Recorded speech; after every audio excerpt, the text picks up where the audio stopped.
Live Healthy is brought to you by Kirk Supermarket and Pharmacy. Did you know that men with high good cholesterol live longer? Well, Andrea's here. She's going to tell us all about why that is, and then kind of tell us what about women. Right. Well, the benefit is for women as well when we're raising good HDL cholesterol.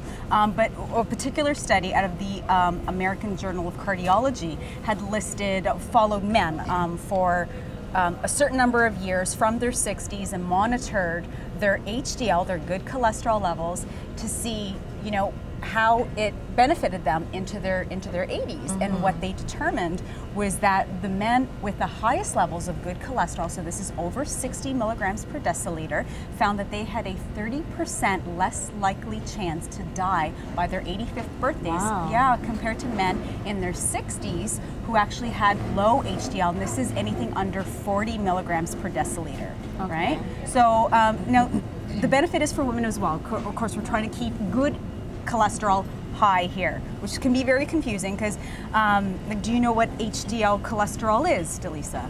No General idea. question. Nope. Right. And a lot of people, when we talk about the whole topic of cholesterol, we really just talk about it being lower. We want to lower cholesterol. And it can be confusing, but yes, we're talking about lowering total cholesterol, but in that total cholesterol, we have good HDL cholesterol, and then we have bad LDL cholesterol. And what we're trying to do to lower overall disease risk related to the heart is keep the bad stuff low and the good stuff high. All right. So we're actually trying to aim for higher levels on your HDL, which is why I have some foods here. Some yumminess. So yeah, what we're really talking about is getting good, healthy fats into the diet, okay? So if I start over here, for example, I've got some examples of some nuts and seeds. I've got almonds, I've got walnuts, pumpkin seeds, and they're nut butters, okay? So now for a lot of people, when I talk about eating nuts and seeds, the common question I hear is, aren't they fattening? It's fat, right? But this is a good fat, and as long as we are sticking to a proper serving, which I have here, this is a 1/4 cup measure, and if you see, Delisa, this would fit into the palm of my hand, kind of like a handful. So that's what we need. That is what we need and should stick to. Not 40. Not 40, exactly. So by putting this there, we can get an idea that, a little bit goes a long way. Too much of a good thing doesn't make it a better thing. This is where we deal with more issues with weight and so on. All right. Moving on down here, I've got some omega-3 rich fish. So this is our cold water fish, things like wild salmon. I've just got the tin versions here out of convenience, but we're talking stuff that you can get from the fish markets and so on. Sardines, good, healthy, oily fish. These oily fish are omega-3 rich, very, very good to help boost overall HDL levels.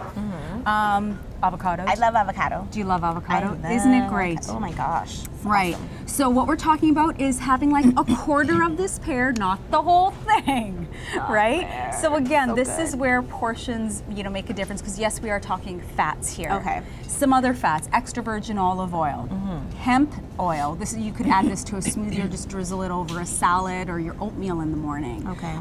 Flax meal or flax oil. So these are types of oils that the hemp to the flax, you don't want to be cooking these. They're just going to go into some cold things because the heat's going to destroy those omega-3s.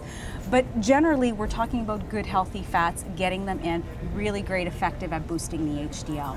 Definitely. What should people not actually have that people, I know we talked about myths a couple of times throughout this segment, but what should we not have? Right. Well, the major thing is, in addition to these healthy dietary foods, there are lifestyle factors. Lifestyle is the single greatest impact on raising your HDL. And with that, we're talking about people quitting smoking. When you quit smoking, you can raise your HDL by as much as 10%. If you have weight to lose, lose weight. Become more physically active as a means of helping boost the HDL. With every 6 pounds that somebody loses, it will raise their HDL by 1 point. Okay. So more effective there. And of course, if people drink out there, do so in moderation. No more than 2 drinks for the day, alcohol. No more than 1 for women, no more than 2 for men. All right, you heard that. I hope everyone learned a lot from this. I know I have. Great.